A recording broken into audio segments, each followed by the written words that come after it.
'n Christelike huis. Josua 24 vers 15 sê, maar as dit verkeerd is in julle oë om die Here te dien, kies julle dan vandag wie julle wil dien, of die gode ander kan die rivier wat julle voorouers gedien het, of die gode van die Amorite in wie se land julle woon, maar ek en my huis, ons sal die Here dien.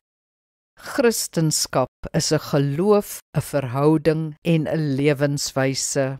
'n Christen leef immers anders as 'n wêreldling. Ons is deel van die wêreld, maar leef nie 'n wêreldse lewe nie. Ons leef 'n alternatiewe lewe, 'n koninkrykslewe. So 'n Bybelse lewenswyse sluit ook 'n Christelike huis in, 'n liefdevolle huis, vry van twis en tweedrag. Ons skree en skel nie.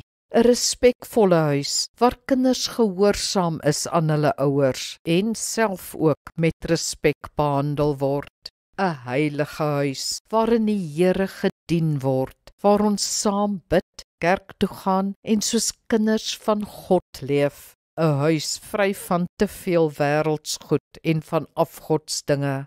As iemand by ons huis instap, moet hulle sien, hier word Jesus gedien. Sê soos Josua, ek en my huis sal die Here dien, en laat jou huis dan die Here dien, in elke aspek.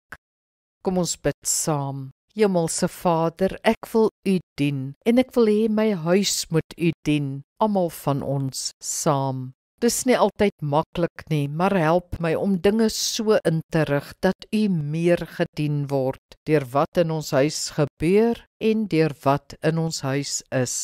Amen. Die Here seën jou.